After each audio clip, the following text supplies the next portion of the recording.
Now, the financial sector medium-term plan was developed in pursuit of objectives of Kenya's strategic development blueprint, this being Vision 2030. It sets out the sector priority goals, including the need to enhance financial inclusion. For more now, I'm joined by Dr. Amrikea. She's the head of knowledge theme at FSD Kenya. Amrik, thank you so much for making the time to join us. Very briefly, what were the key findings that the survey threw out? Well, we found that we have made very strong progress in financial inclusion in Kenya.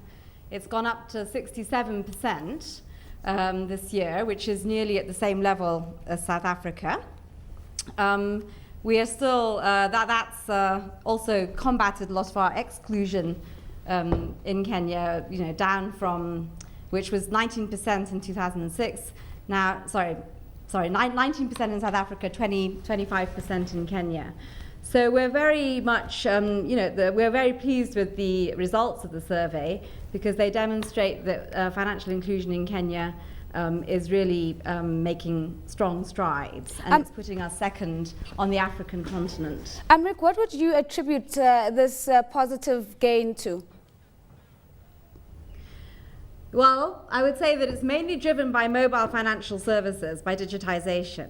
Because what we see is that some of the strongest gains in financial inclusion have been in the realm of mobile money.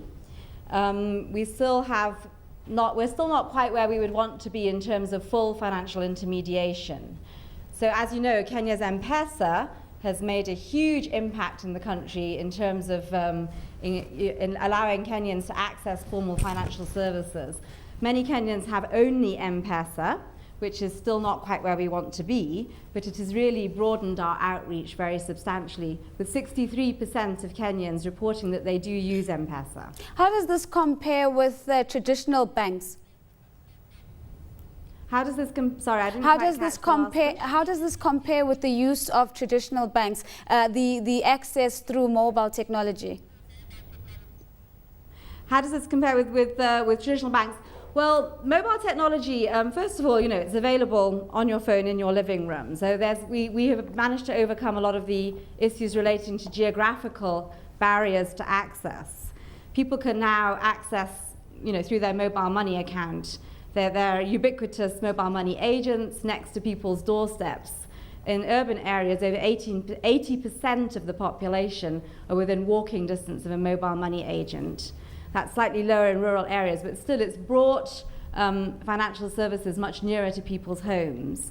However, what we're not seeing happening over over mobile services is full financial intermediation. So that's just beginning in Kenya with M-Shwari, which was launched a year ago, which delivers savings and credit solutions for people over the M-Pesa platform. Mm-hmm. And that's an exciting development for us because it means now we've got the reach of mobile and the full financial intermediation services of banks coming together.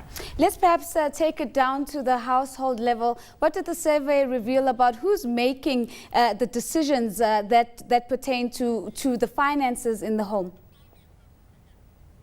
Well, again, this is reported rather than, so this is what people are reporting. Men, of course, are reporting that they are the main financial decision maker in the home. Many women still report that their spouse is the main decision maker.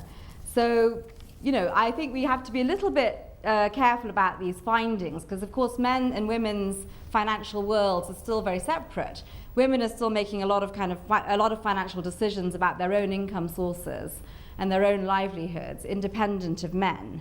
And when it comes to the household as a whole, there's probably a need to report that the household head or the husband is still the main decision maker.